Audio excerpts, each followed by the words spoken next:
Kalau memang ada sesuatu yang melanggar aturan, ada MA, sampai ke MA. Assalamualaikum warahmatullahi wabarakatuh. Waalaikumsalam warahmatullahi wabarakatuh. Para pemirsa, pada hari ini Kamis tanggal 10 September 2020, acara PTEM di acehmek.com akan kita segera mulai. Kita mengundang hari ini Bapak PLT Gubernur Aceh, atau beliau diwakili oleh Bapak Kamarudin Andalah SMI, staf ahli PHP kantor gubernur. Beliau sudah hadir bersama kita. Insya Allah hari ini akan kita membahas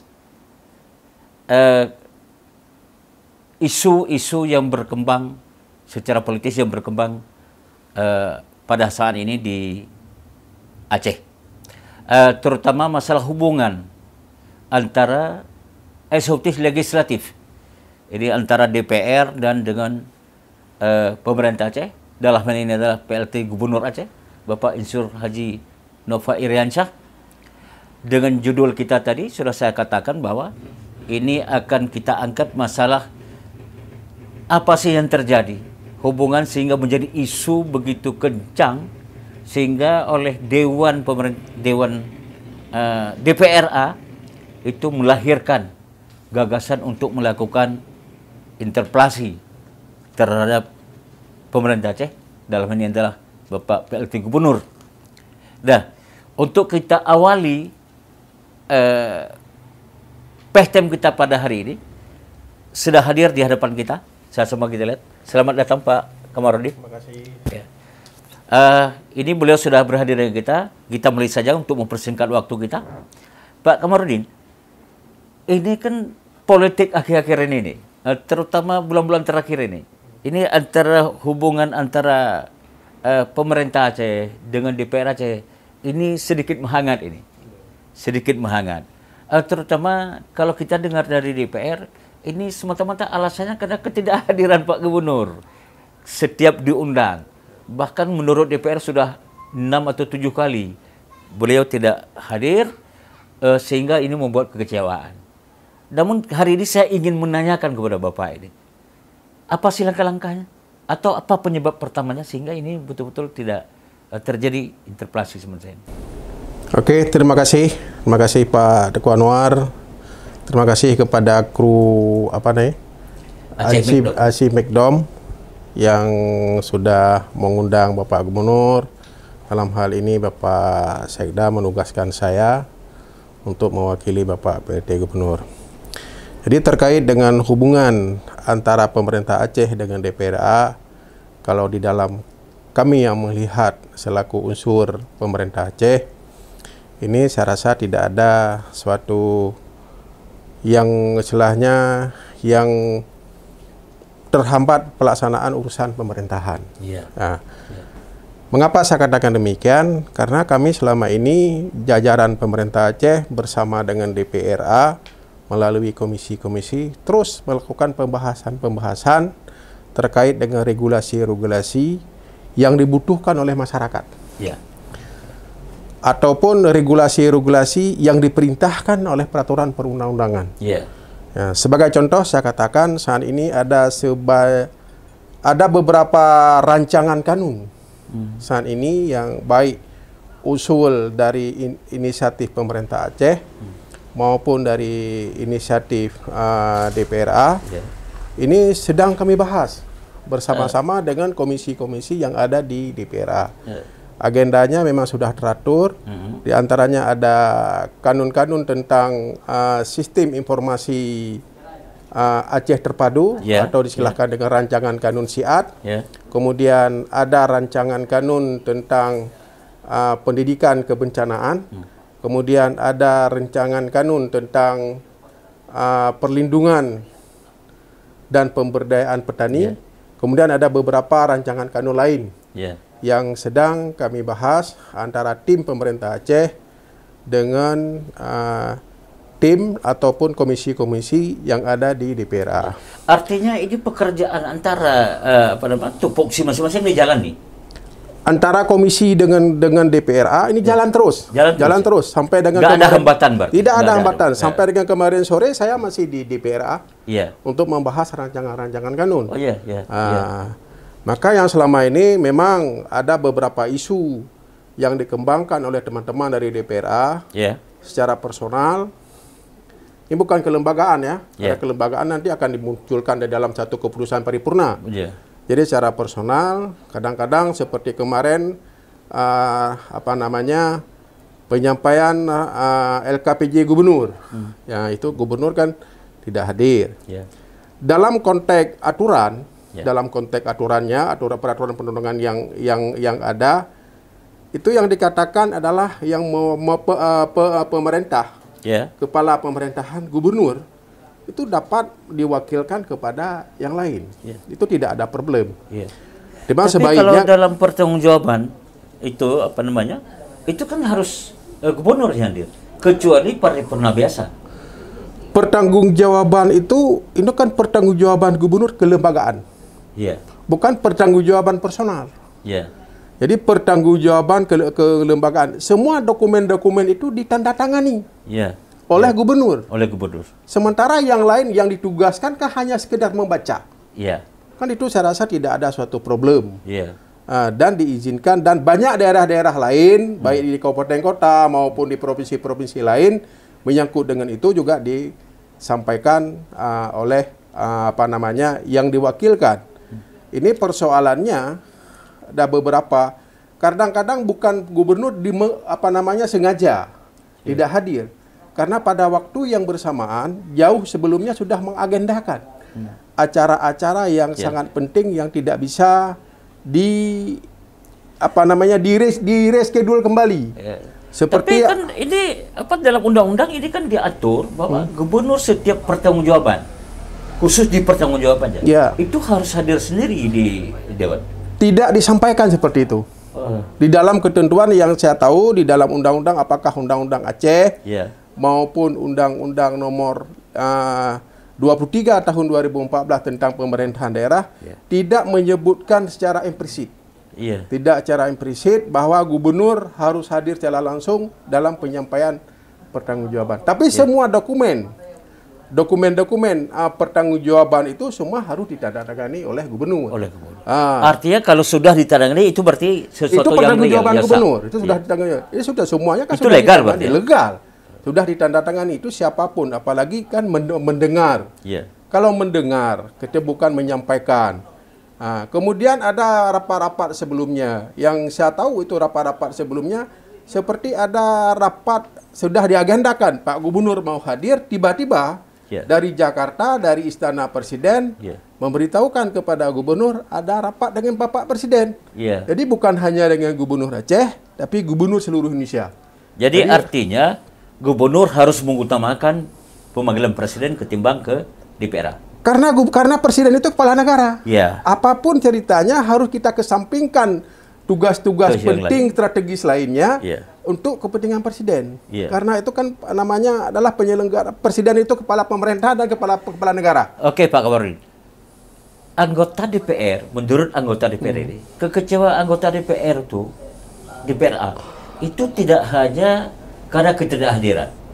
Tapi ada persoalan lain. Misalnya masalah kebijakan. Masalah kebijakan, ada beberapa kebijakan ini yang tidak bisa mereka tanya, tidak bisa mereka mempertanyakan kepada gubernur secara langsung akibat ketidakhadiran. Ini kepada ceritanya. Sebenarnya pertanyaan DPR kepada pemerintah Aceh itu tidak semestinya secara langsung. Di dalam paripurna. Boleh juga secara kelembagaan di DPR mempertanyakan secara tertulis kepada gubernur. Jadi gubernur juga setelah melakukan kajian-kajian apa kira-kira persoalan yang dipertanyakan, dia memberikan tanggapan kembali. Itu sering. Dan hal tersebut itu bisa ditanyakan. Itu lumrah itu terjadi ya? Lumrah terjadi. Dan hal tersebut juga bisa ditanyakan pada paripurna-paripurna yang lain. Boleh disampaikan kepada siapa saja yang mewakili daripada gubernur, sampaikan saja kepada yang mewakili, nanti yang mewakili mencatat, menyampaikan kepada gubernur, dan gubernur nanti akan mempelajari kembali, menjawab. Menjawab di paripurna yang lain, itu juga bisa, tidak ada masalah itu. Dia tidak harus langsung pertanyaan face to face atau head to head. Itu kan tidak harus. Dan tidak tidak ada aturan yang secara rinci disampaikan seperti itu. Karena ini sering tidak ketemu ini. Karena sering tidak ketemu antara DPR, legislatif dengan eksekutif. Justru ini membuat jarak antara eksekutif dengan menjadi renggang ini. Agak ada upaya-upaya agak ini untuk mendekatkan kembali ini. Ya, saya rasa begini. Kita juga harus mengintrospeksi. Jadi sekarang ini kan antara DPR dengan pemerintah Aceh kan mitra kerja. Iya. Jadi mitra kerja ini kita kan harus membangun suatu hubungan yang harmonis. Iya. Yang harmonis. Jadi secara individual anggota DPRD ketika gubernur tidak datang kepada DPR pada saat agenda yang sudah ditentukan oleh DPRA, itu tidak bisa juga disampaikan bahwa gubernur tidak mau mengikuti karena ada alasan-alasan lain, agenda-agenda yang sudah diskedulkan, yang direncanakan tidak bisa di-reschedule. Maka oleh karena itu, saya rasa ke depan ini perlu mediator. Perlu mediasi siapa kira-kira individu-individu yang sesuatu yang ingin mempertanyakan kepada gubernur, kan hak mempertanyakan sesuatu dari DPR kepada pemerintah Aceh kan sudah ditetapkan dalam undang-undang, itu berhak.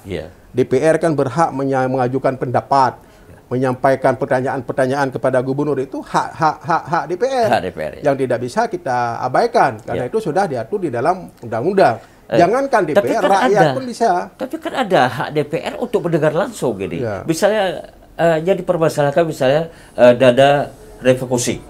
Terus masalah proyek kebijakan gubernur terhadap proyek multi-use. Ini kan mereka ingin dengar ini. Ini kalau ketika gubernur tidak hadir, artinya mereka tidak mendapat informasi langsung dari Bapak Gubernur, sehingga membangkitkan kekecewaan. Ini mungkin jadi persoalan. Kalau menurut saya, kalau memang ada agenda-agenda seperti itu, pada saat direncanakan jadwal pertemuan, dikomunikasikan dulu. Berarti penentuan jadwal, penetapan jadwal itu tidak sepihak. Jadi dikomunikasikan, halo Pak Gubernur, apakah kami ingin mempertanyakan hal ini, ya bla bla bla bla bla bla bla. Kapan ada waktu Pak Gubernur? Kita tahu sekarang Pak Gubernur kan sendiri tunggal, PLT Gubernur, nggak ada wakil. Maka tidak bisa didelegasikan kepada tidak ada orang yang membantu beliau untuk mengerjakan pekerjaan-pekerjaan yang lain. Tapi bukankah ini DPR sudah awal jauh hari mengirimkan surat untuk supaya menghadiri rapat paripurna? Iya, tetapi kan harus dikomunikasikan dulu jadwal pasti.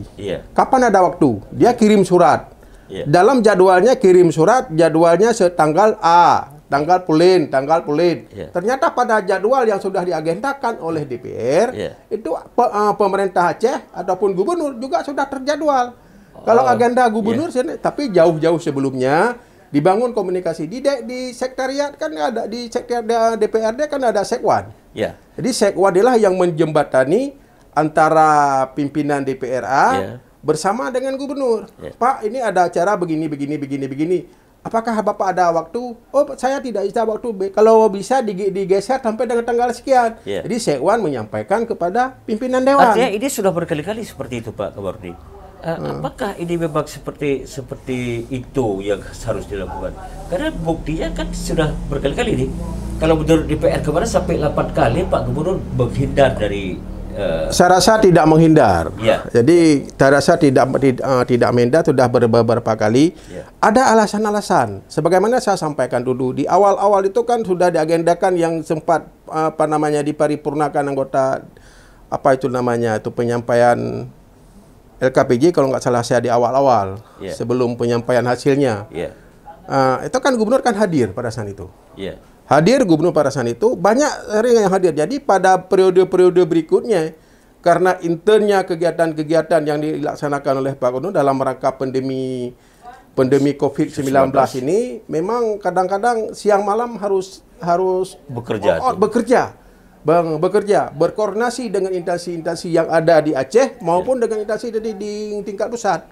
Berarti tidak disengaja. Kalau menurut saya itu beliau tidak sengaja, dan untuk itu juga diwakilkan. Jadi di awal-awal hadir Pak Gubernur, hadir. Tapi selalu dalam penjelasan Bapak tadi kan menimbulkan penasaran juga saya ini.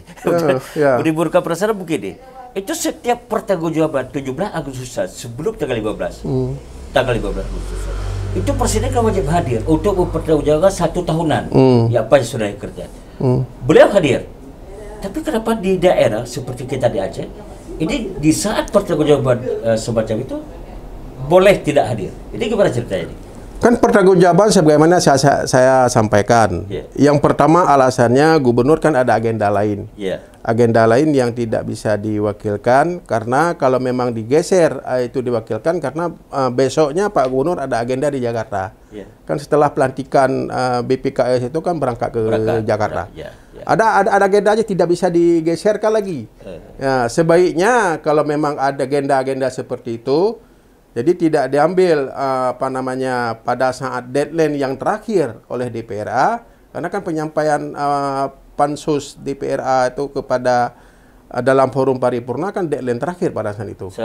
Seharusnya jauh-jauh sebelumnya dikomunikasikan. Kalau demikian, gimana sistem untuk supaya Pak Gubernur bisa bertanggung ini? Ini misalnya kayak dada repulsik. Kalau misalnya mau ditanya oleh DPR, lalu gimana cara mau menjelaskan ini? Itu kan ada dada 17 1,7 sehingga ada dada yang 500 sekian, ada 2,3 sekian triliun. Lalu kalau seperti ini Pak Gubernur nggak pernah ketemu dengan Dewan, atau sebaliknya Dewan tidak pernah ketemu bertatap muka dengan, gimana cara menjelaskan ini? Saya rasa begini, kalau memang gubernur terlalu sibuk, kan bisa dapat ditanyakan kepada Sekda. Karena kan gubernur menyangkut dengan anggaran secara detail itu tidak tahu. Gubernur yang hanya memegang kebijakan anggaran. Kebijakan anggaran. Secara detail apa kira-kira kemana diarahkan semua itu secara terinci ini yang paham adalah TAPA. TAPA. Jadi DPR bisa memanggil TAPA. Kalau memang gubernur tidak ada berkesempatan, ya bisa memanggil TAPA. Tapi setiap penggunaan anggaran negara itu yang berdasarkan pemerintah. Jadi pemerintah terhadap ke presiden, gubernur, dan bupati atau wali kota. Dia yang bertanggung jawab. Bagaimana orang lain yang bisa menceritakan ini, menjelaskan ini? Ini kan yang bertanggung jawab kepala daerah ini, yang seharusnya kepala daerah langsung yang memberikan pertanggungjawaban. Karena itu kan dalam tanda petik itu kan pekerjaan beliau itu. Gimana sih? Secara administrasi kan sudah beliau lakukan. Secara administrasi kan sudah beliau sampaikan melalui tertulis. Secara dokumen-dokumen sudah beliau tanda tangani. Berarti kan itu dokumen resmi. Dokumen resmi. Secara administratif. Karena sudah ditandatangani. Sudah ditandatangani. Cuma pejabat yang diusulkan ini cuma tinggal membaca. Tinggal membaca. Tinggal menyampaikan. Kalau memang ada masukan-masukan dari teman-teman dari DPRA, ya mencatat. Karena walaupun gubernur yang hadir itu pertanyaan-pertanyaan dari DPRA kan tidak langsung dijawab oleh Pak Gubernur itu. Karena kan ada yang perlu ada yang diberikan tanggapan kembali pada saat sidang-sidang berikutnya. Kemudian ada yang sekedar apresiasi.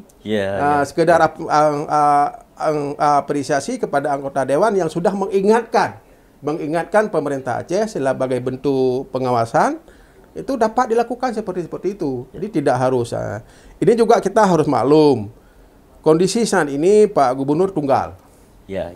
Tunggal. Bukan dalam arti ada alasan khusus mengabaikan panggilan-panggilan ataupun undangan-undangan dari DPRA karena beliau tunggal. Berarti karena beliau tunggal untuk mengindahkan undangan-undangan dari DPRA, maka menugaskan perangkat beliau. Jadi yang ditugaskan dia mewakili gubernur. Seperti saya hari ini mewakili gubernur nih kan. Para pemirsa, ini kan menarik kita bahas hari ini di acara PTM kita hari ini. Karena kita mendengar langsung nih dari jawaban-jawaban pemerintah ini. Karena beliau dalam mewakili Bapak Gubernur, yang otomatis apa yang terjadi selama ini kita dengar. Tapi kita tanya juga nih, kita bertanya lagi pertanyaan kita ini. Pak Kamarudin, Lalu apa mau dilakukan ini oleh pemerintah? Hubungan ini yang sudah menjadi panas begini ini. Apa kira-kira langkah-langkah pemerintah yang boleh? Saya rasa Karena kalau sudah interpelasi, nanti ujungnya nanti ada apa namanya hak angket macam-macam sampai pemaklulan. Ini kan perlu dijawab oleh pemerintah ini. jadi hak interpelasi itu merupakan hak dari DPRA. Ya, Itu tidak bisa kita abaikan. DPRA untuk interpelasi kan meminta keterangan. betul. Meminta keterangan terhadap sesuatu yang kira-kira menurut anggota DPRA, yang menurut kelembagaannya, yang belum dapat diterima ataupun yang belum masuk ataupun yang belum sesuai dengan peraturan perundang-undangan. Ya. Itu boleh-boleh saja. Jadi diminta keterangan itu. Jadi kalau itu nanti disampaikan saja keterangan apa kira-kira yang diminta. Ya. Itu tidak ada masalah. Jadi gubernur juga berhak memberikan tanggapan kembali, baik secara tertulis maupun langsung. Tanpa mesti hadir ke Dewan. Tidak harus hadir. Tidak harus. Tidak mesti hadir ke Ya. Dewan. Contoh saya kemarin, di periode yang lalu, Pak Presiden kan pernah diinterpelasi oleh DPR RI. Ya. Yang ditugaskanlah menteri Ya. untuk menjawab. Dan pengalaman-pengalaman di daerah lain. Ya. Contoh sekarang ini di DKI. DKI pada saat Gubernur Ahok beberapa kali itu diinterpelasi. Jadi kan Ahok tidak hadir. Yang ditugaskan adalah sekda ataupun perangkat-perangkat daerah lain. Ya. Kemudian baru-baru ini Anies. Ya. Anies Baswedan di Jakarta, DKI. Jakarta kan sempat ditandatangani juga itu. Ya. Jadi hak interpelasi kalau menurut ketentuan yang ada itu adalah hal-hal yang wajar. Hak yang wajar. Ya. Jadi nanti kalau memang ada yang dipertanyakan dapat dipertanyakan langsung kepada Pak Gubernur ataupun melalui perangkat-perangkatnya.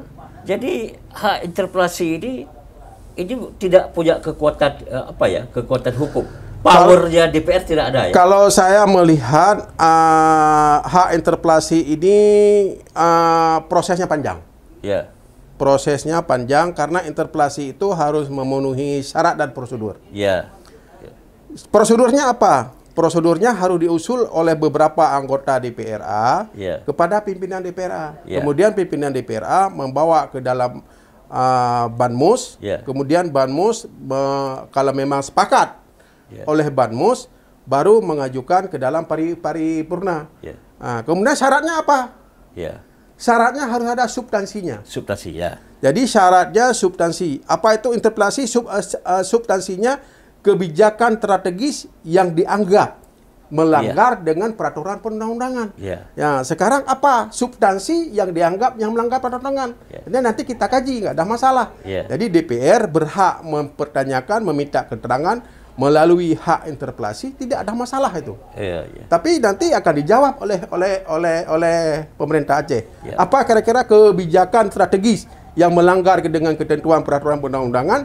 Nanti diberikan argumen-argumen oleh pemerintah Aceh. Jadi artinya untuk menjawab interpelasi ini pemerintah tidak perlu ada rumus khusus ini. Pengalaman kami juga, saya juga sebagai pejabat senior pada saat Pak Zaini Abdullah menjadi gubernur, beliau juga pernah diinterpelasi. Pernah diinterpelasi. Beliau tidak hadir. Tidak hadir? Tidak hadir. Yang hadir kami. Kami yang menjelaskan pada saat itu, itu pun interpelasinya dipertanyakan dalam bentuk tim kecil. Tidak di dalam paripurna. Ada wacana-wacana untuk interpelasi. Maka itulah juga berarti kita nggak ada langkah-langkah strategis ini untuk untuk menghambat interpelasi ini.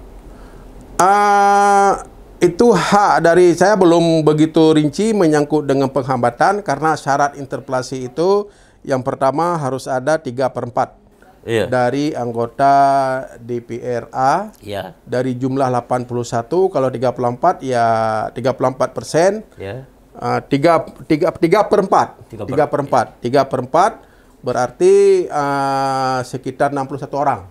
Ya, sekitar 61 orang yang hadir di dalam rapat itu. Nanti 2/3 mengambil keputusan, berarti hak implementasi itu berhak. Itu prosesnya panjang. Kalau memang itu nanti itu akan memakan waktu ya? Memakan waktu sangat panjang. Kalau memang sampai ke dengan ada sesuatu yang dianggap oleh DPRA ini tidak dapat diterima dari penjelasan-penjelasan daripada pemerintah Aceh, sampai dapat diajukan kepada pemerintah kepada pemerintah pusat. Yeah. Jadi pemerintah pusat melalui Menteri Dalam Negeri kepada Presiden. Yeah. Jadi nanti ada tahap pembinaan. Jadi Menteri Dalam Negeri tidak langsung menyampaikan kepada Presiden, itu langkah dilakukan adalah langkah pembinaan. Karena itu ada PP pembinaan dan pengawasan penyelenggaraan pemerintahan daerah. Ini yang dilakukan oleh Menteri. Jadi dilakukan dulu verifikasi. Kalau memang itu nanti tidak bisa dilakukan, ya kalau memang ada sesuatu yang melanggar aturan, ada MA, sampai ke MA. Nanti MA yang memutuskan sesuatu. Artinya langkah-langkah sekarang ini tidak perlu ada orang-orang kita utuskan yang untuk mendamaikan suasana ini. Ini saya rasa itu perlu. Kalau saya rasa ini perlu, bagaimana ada satu mediator. Ada satu mediator untuk memediasi hubungan antara pemerintah Aceh dengan DPRA. Ini perlu dilakukan. Saya rasa ketidaksamaan persepsi antara pemerintah Aceh dengan DPRA itu bukan tahun ini. Dari dulu-dulu juga seperti itu, ketidaksamaan persepsi. Tapi perlu mediasi, pertemuan. Tapi kalau tadi memang itu sudah berjalan sesuai dengan hukum, regulasi yang sudah berjalan, kan tidak perlu lagi ini. Artinya bisa langsung gubernur dengan PLT gubernur dengan ketua DPR atau bisa dengan pimpinan DPR, bisa PLT gubernur. Saya rasa komunikasi antara pimpinan DPR dengan PLT gubernur menurut saya itu sering terjadi. Sering terjadi. Tapi ini kan tidak mungkin dari 81 orang Pak Gubernur harus membuka setiap individu ini menerimanya, kan tidak mungkin. Jadi dengan pimpinan-pimpinan itu sering lakukan komunikasi, kan sering bertemu. Di dalam forum-forum Forkopimda seperti pimpinan DPRA, di dalam forum-forum Perkemda kan sering bertemu. Sering bertemu, kemudian sering berdialog, sering berdiskusi, sering bertemu itu. Oke, pemirsa PEHTEM, ini pertanyaan terakhir kita untuk Pak PLT Gubernur atau yang diwakili oleh Pak Kamarudin. Pertanyaan terakhir, Pak Gubernur. Lalu bagaimana ada kebijakan yang sering sekali dipertanyakan, baik oleh Dewan maupun oleh masyarakat, terhadap proyek Multiuse? Ini kebijakan Gubernur. Sehingga ini juga salah satu yang membuat memicunya hubungan antara Gubernur dengan Dewan. Iya. Kalau menurut saya, ini kan pandangan yang berbeda. Persepsi yang berbeda. Kalau menurut pemerintah Aceh, jadi menurut Gubernur, Multiuse itu ada beberapa, kalau nggak salah saya ada 14 paket. Itu semua adalah kebutuhan masyarakat. Dan Multiuse 14 paket itu jauh sebelumnya sudah direncanakan. Sudah direncanakan jauh sebelumnya, bahkan sudah beberapa kali diusulkan yang belum belum menyambung. Program pembangunan jalan tembus, jalan ke pelosok-pelosok semua itu adalah bukan hanya pada saat Gubernur sekarang. Ingat saya, pada saat Gubernur Pak Ibrahim Hasan sudah menentukan apa istilahnya jaring laba-laba apa? Ada istilahnya jaring laba-laba. Kemudian pada saat Abdullah Putih juga ada apa istilahnya Ladia Galaska. Kemudian dilanjutkan lagi dengan gubernur-gubernur yang lain. Ini adalah program yang berlanjut. Karena adalah memakan biaya yang cukup banyak, yang besar, tidak mungkin dilakukan dalam 1 tahun berjalan.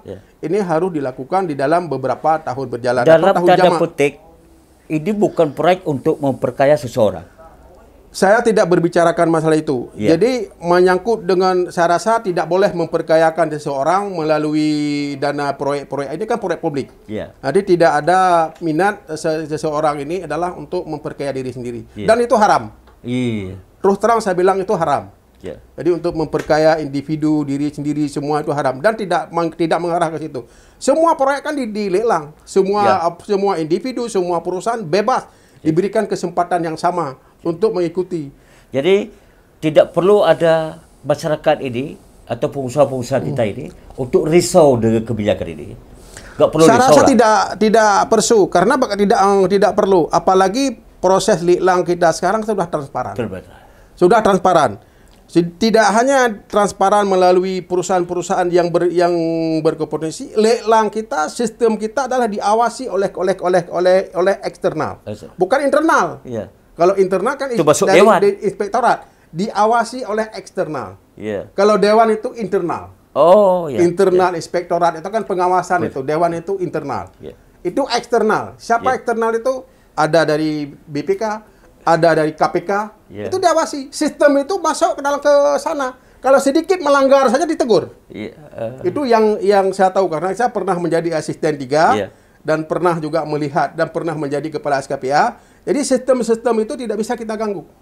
Nah, kalau sudah masuk dalam satu sistem, siapapun berkompetisi, siapa yang menang, siapa ini, nanti ada tahap-tahap evaluasi. Kayak gitu kira-kira. Oke, para pemirsa PEHTEM acehback.com, ini menarik yang sudah kita bahas ini. Mudah-mudahan ini menjadi bermanfaat bagi masyarakat kita, juga bertambah pengetahuan. Karena ini ada sedikit edukasi tentang hukum tadi, tentang kerjasama antara DPR dengan pemerintah. Mudah-mudahan ini akan menjadi suatu masukan bagi semua pihak yang sudah mendengar pada hari ini. Terima kasih Pak Kamarudin. Terima kasih. Sudah hadir. Terima kasih. Terima kasih. Assalamualaikum warahmatullahi wabarakatuh.